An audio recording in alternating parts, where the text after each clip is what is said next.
serving the same people.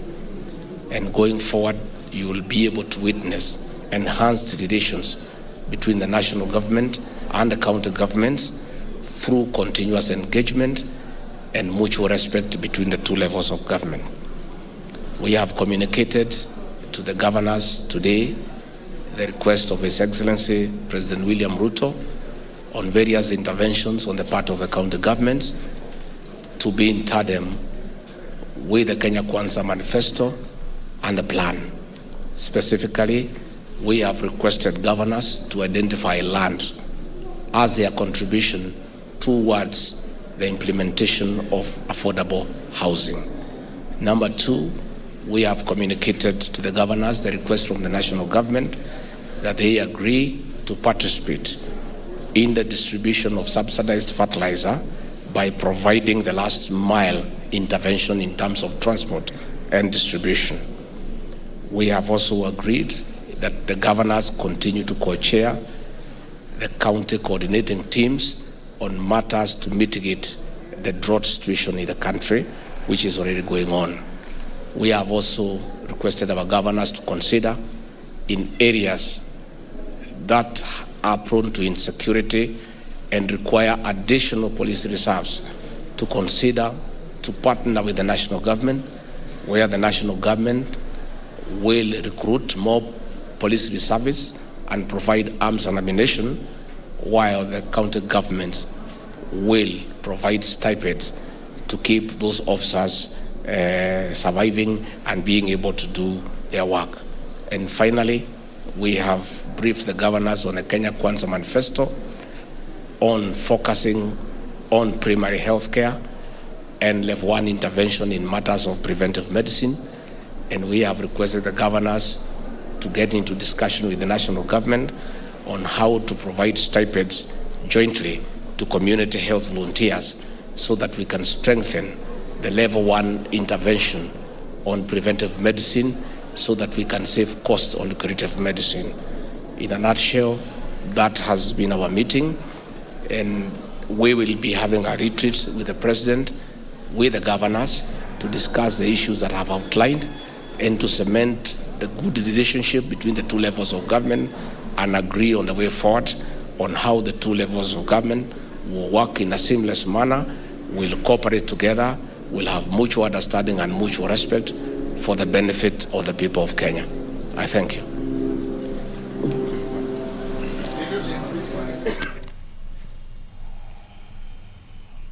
Deputy President addressing members of the press from the Kenya School of Government, Channel 1's Yusuf Farah is on that bit. He will be bringing us comprehensive news item in our comprehensive news bulletin later on in the day. But back to our top story this afternoon. Quelling banditry and taming organized crime are top of the agenda for Interior Cabinet Secretary nominee Professor Kithure Kindiki. The CS nominee has told the Parliamentary Committee on Appointments that he plans to improve the welfare of Kenya's security apparatus to boost morale and performance. Professor Kindiki has lamented that banditry and organized crime had made over 60% of Kenya's territory inhabitable. Now, as Gishuki Washira reports.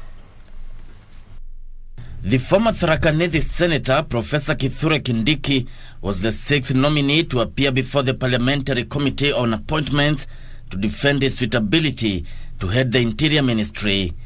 Professor Kindiki's vetting coming at a time when cases of banditry attacks have become rampant, especially in northern Kenya, where more than 100 people have died at the hands of bandits.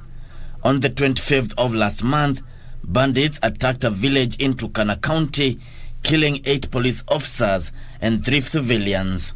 Professor Kindiki has told the Parliamentary Committee on Appointments that rampant banditry and cattle rustling are killing the socio-economic welfare in many parts of the country. That I will make whatever sacrifices that are required to be made. I will stay focused until this problem is over. Even if it means Honorable Naisula coming to live in the North Rift. Not for a week, not for a month. Samburu West MP Naisula Lesuda broke down to tears as she narrated the insecurity situation in her constituency. The only time as a country we behave shocked or surprised is when we lose our security personnel, and only when we lose more than 2 or 3 lives. When will one life be too many to lose in the northern parts of this country? Professor Kindiki told the committee that he will strengthen the capacity of security apparatus to effectively pursue and neutralize security threats caused by bandits, cattle rustlers, and organized criminals. We will also have to invoke the provisions of the Constitution and the National Police Service Act to ensure that we actually energize the community policing program to make sure that we don't just rely on soldiers, on officers who are just posted there and they do not even understand this terrain, so that the community helps the officers to be able to track the criminals. On boosting the morale of police officers, Professor Kindiki told the committee that he will consult widely on matters remuneration and strengthen the role of village elders in security management. Even the most established democracies must use violence to protect 99% of its citizens against the 1% that want to destroy our democracy. Period. I have no apologies to make about this. That is the law. We respect human rights. There will be no extrajudicial killings, but criminals have to be faced as criminals. MPs sought Professor Kindiki's strategy in dealing with corruption in the recruitment of police and measures to enhance the integrity of Kenyan passports. The vetting of Cabinet Secretary nominees is expected to continue until Saturday. Gishoki Washira, Lunchtime News. The Kenya Union of Special Needs Education Teachers has raised concern about the implementation of the competency-based curriculum, alleging that the teachers are not adequately trained. The union's deputy chairman, Elijah Sweater, says that if teachers are not properly equipped to identify the potential in young learners, pupils will not benefit from the new curriculum. The Kenya Union of Special Needs Education Teachers says the structure of competency-based curriculum is not satisfactory, as there are gaps between the pre-primary learners and grade 1 learners. There is a gap. The PP1 and the PP2 have been left out by the TSC. There is nobody who is taking care of the teachers in the P1 and PP2 classes. So they also need to be trained on how best they can implement CBC. They also say that the early child development teachers were not well trained on the subject matter. Teachers need to be trained in terms of how they can identify those particular learners, so that the talents of the learners can be tailored towards what they are good at. Meanwhile, religious leaders in Trans Nzoia County have called on the task force appointed by President William Ruto to evaluate the CBC curriculum to include the clergy's opinion on the matter. Tungeomba mtaala uangaliwe vizuri ili pia washirika wetu waweze kutokuumizwa na jambo lolote ambalo serikali imeanzisha. Led by Bishop John Washira of the Full Gospel Churches of Kenya, the clergy said the church has a great voice on the education system and want their suggestions and opinion addressed by the task force. Ni maombi yetu kwamba tuhusishwe na tuulizwe, na tutashukuru mambo haya ikitendeka. Jacqueline Masharia. Hundreds of Muslims have converged in Nairobi for Maulid celebrations to commemorate the birth of Prophet Muhammad, which is marked in third month of the Islamic calendar. Speakers at the event urging the coexistence of people among humanity in the spirit of giving. Ustad Abu Bakr, who addressed the congregation, saying the Islamic religion for peace is advocating for people uniting together, saying many Kenyans are now facing tough economic times and those who can help should not shy away.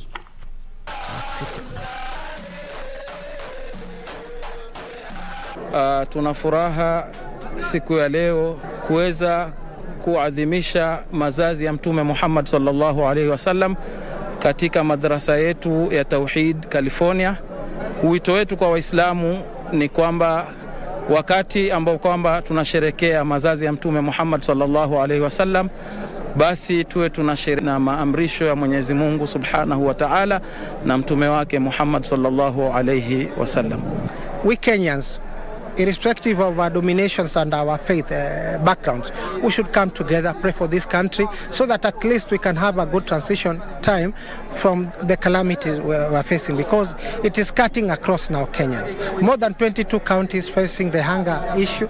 It's quite a big problem. One person has died while another one is nursing gunshot wounds following a banditry attack in Samburu County.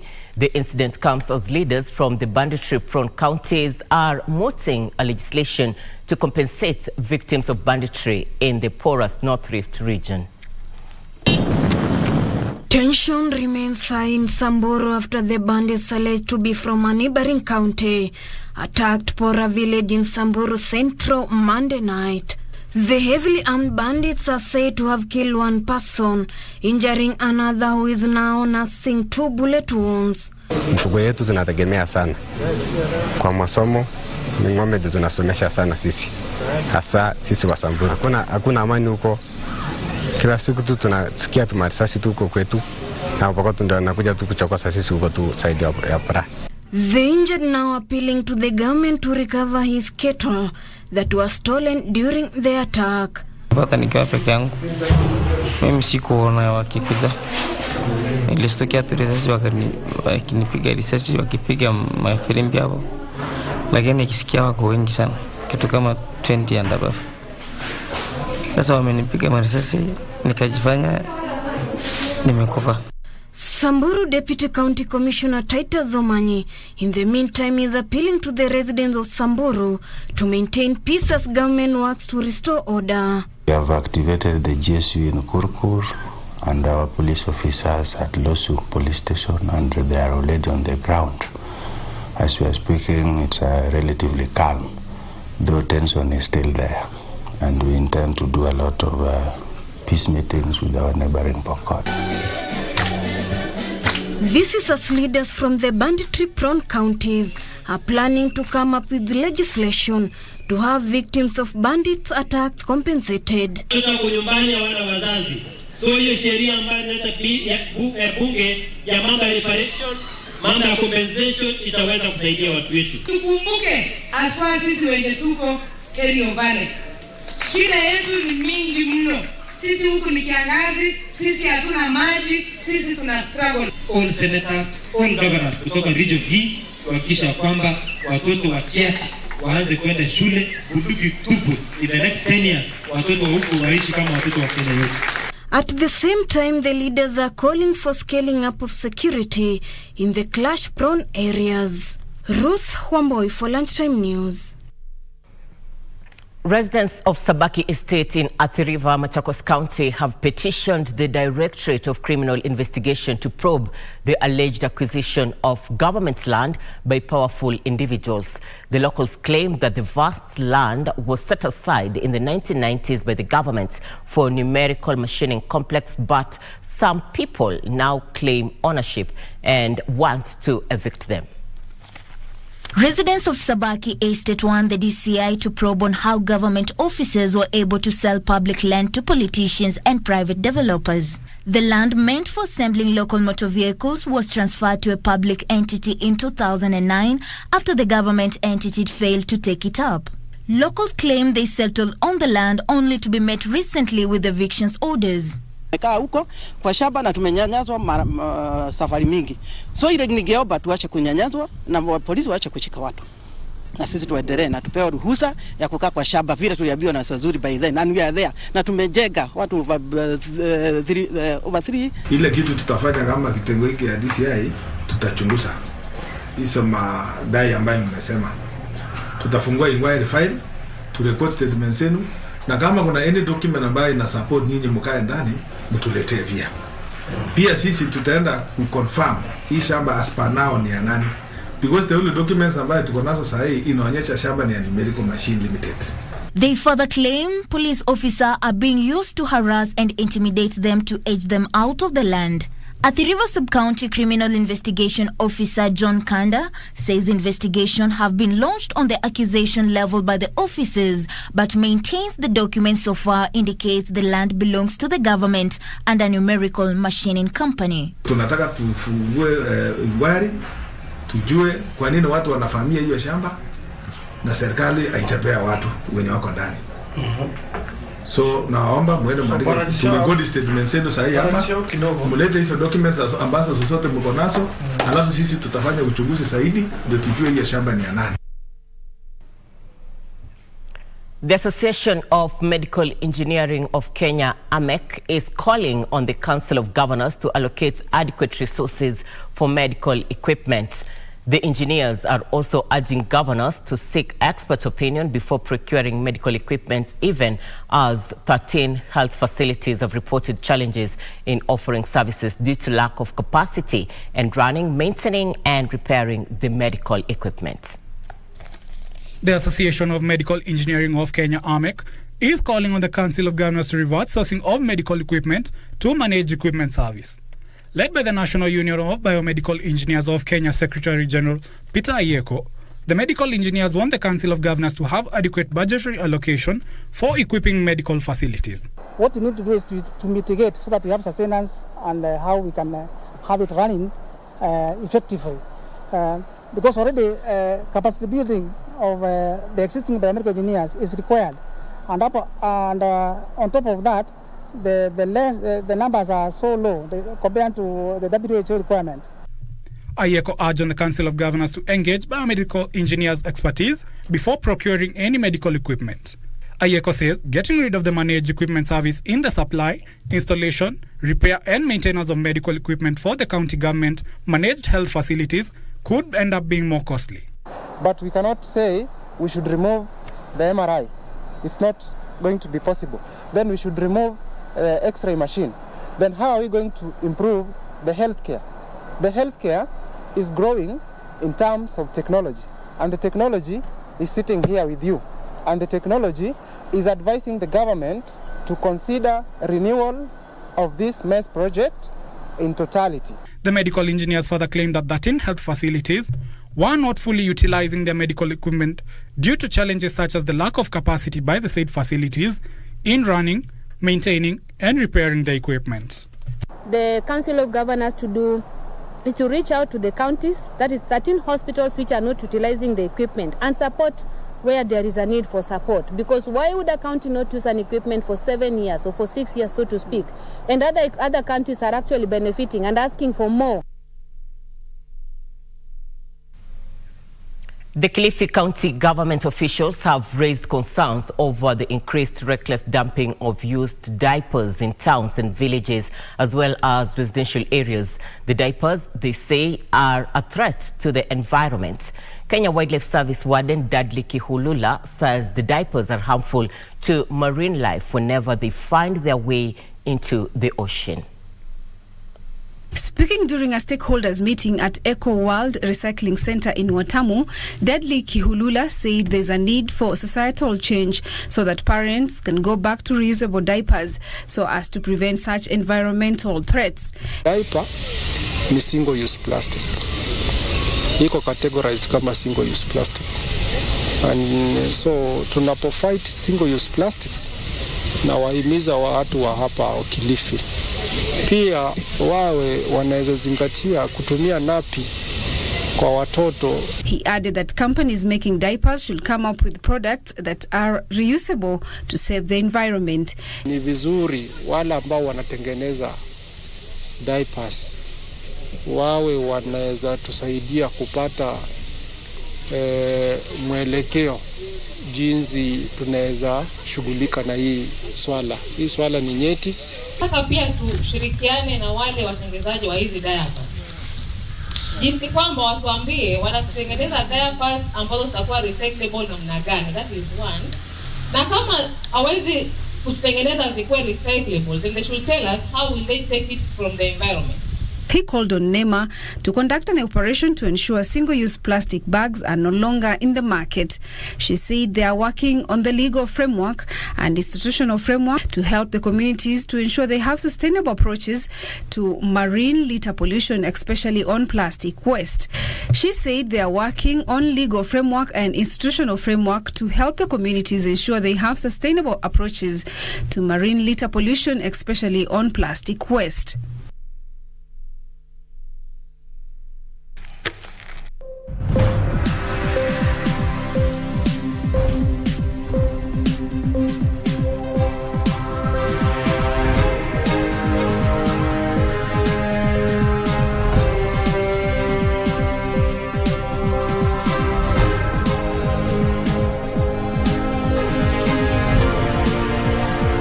Thank you for staying with us. Time for business news. Kenya Maritime Authority, in partnership with KCB Bank, are looking to widen the job market for youths after entering a partnership.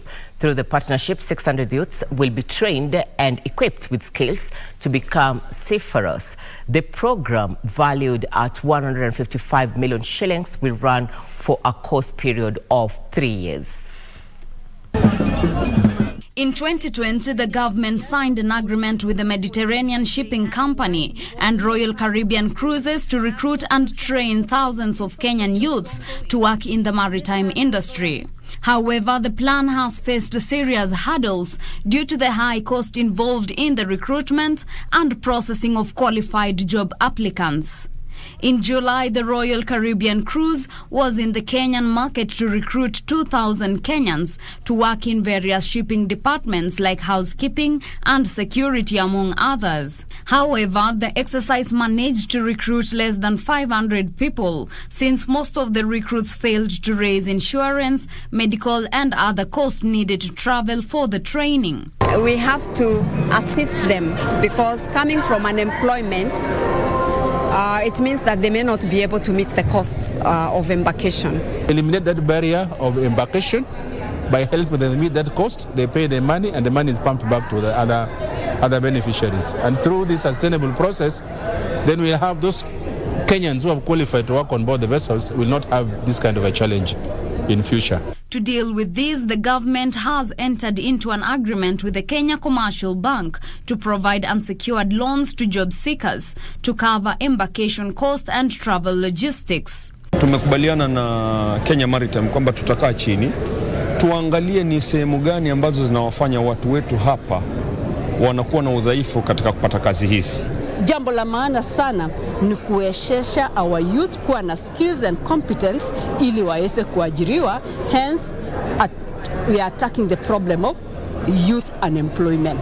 Shipping and Maritime Principal Secretary Nancy Karigithu has said there is need for private-public partnerships to enable youth to take advantage of available maritime opportunities.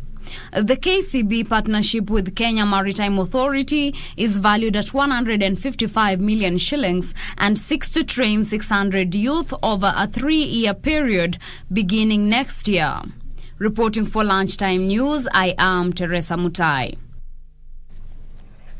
More than 4,000 investors who procured billions into Saiton Investment Management PLC real estate projects are calling on the head of state to intervene and issue an audit of the firm. The investors note that the projects had stalled over the last 3 years as they lamented about the firm's non-payment despite their investments having matured.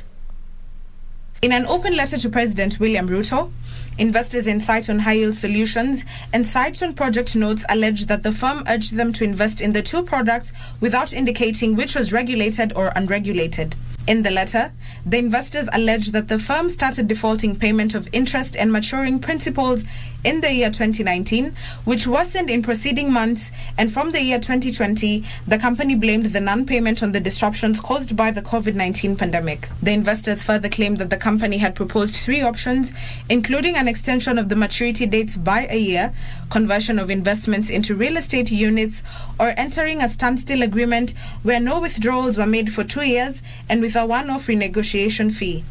The investors are now seeking intervention from President Ruto to recover their cash, noting that they had tried to engage with Cyton on genuine discussions to recover their money, but in vain. They note that they had sought the help of the Attorney General's Office, the Directorate of Criminal Investigations, the Capital Markets Authority, as well as the Parliament, noting that their issue was tabled on 23rd of June last year, but they are yet to get back their money. They further want the head of state to order a forensic audit into the firm to probe how their investments were utilized. Ndosa Mokami for Lunchtime News. All right, first-time home owners and those in the diaspora are emerging as the fastest real estate buyers who are interested in ready-made homes. Utility Homes Executive Director Jason Hosey says new and diaspora buyers are focused on quality and affordability, and incorporating these qualities into property would ensure sales for developers.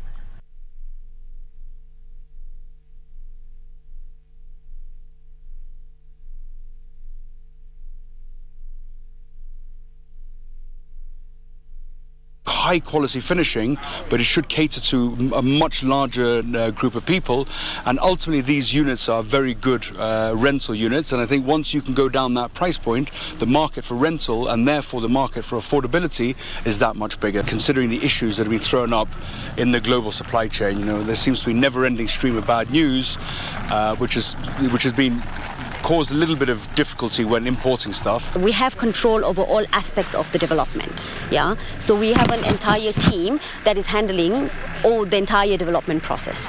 So that way we really control the quality and ensure the houses are also delivered in time.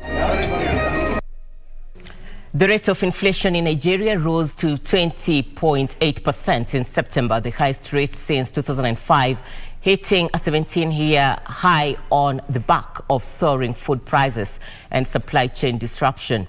The food inflation rate stood at 23.34% on a year-on-year basis, lifted by increases in the prices of bread and cereals, food products, potatoes, yams, and other tubers, oil and fat. Here now are the details of this and other stories making headlines across Africa.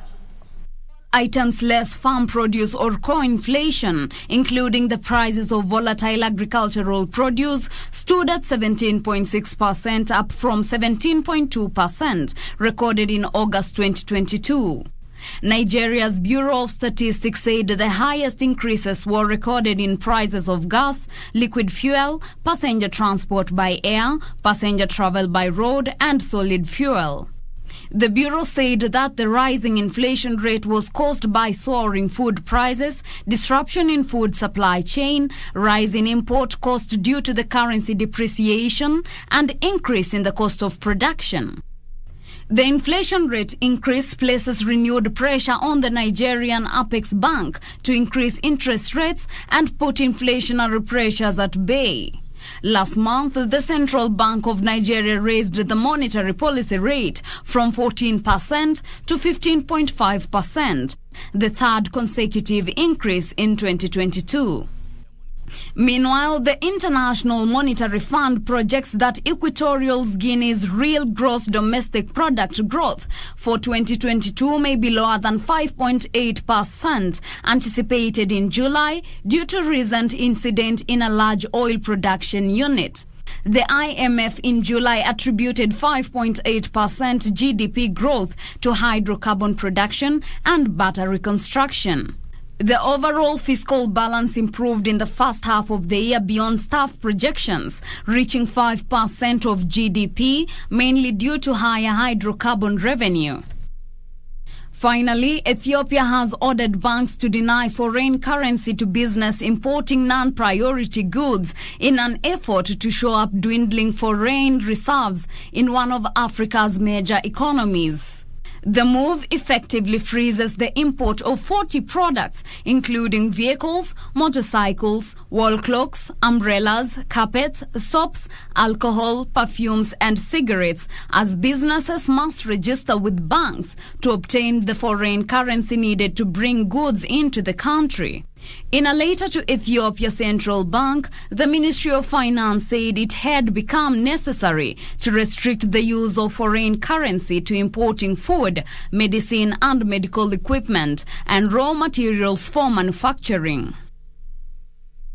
Across the world, the U.S. is set to sell off 14 million barrels of oil from its 180 million barrel petroleum emergency reserve in a bid to dampen fuel prices before next month's congressional elections.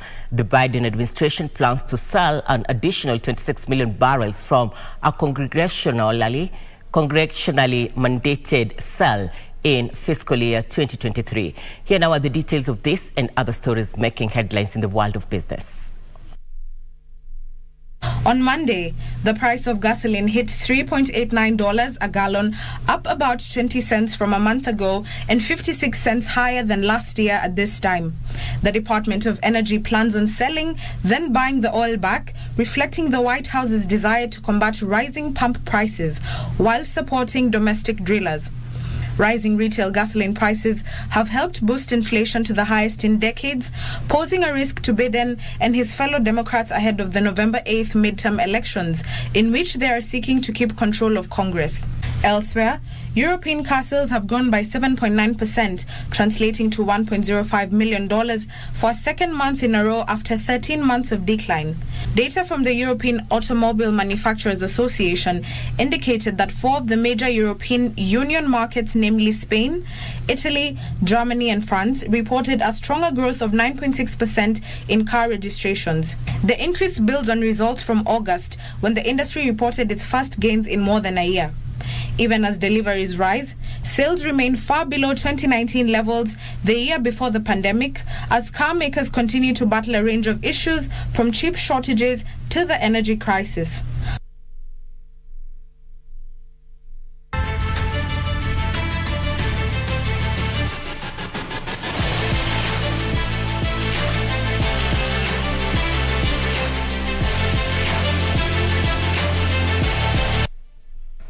And in sports, Real Madrid and France forward Karim Benzema has won the Ballon d'Or, awarded to the best footballer of the year for the first time. Benzema now becomes the first Frenchman to win the prestigious award since Zinedine Zidane won it in 1998. Karim Benzema. It is indeed Karim Benzema, the 5th Frenchman to win the Ballon d'Or, first since Zidane in 1998. Karim Benzema scored 44 goals in 46 games as he helped Real Madrid win the Champions League and the La Liga in 2021-2022 season.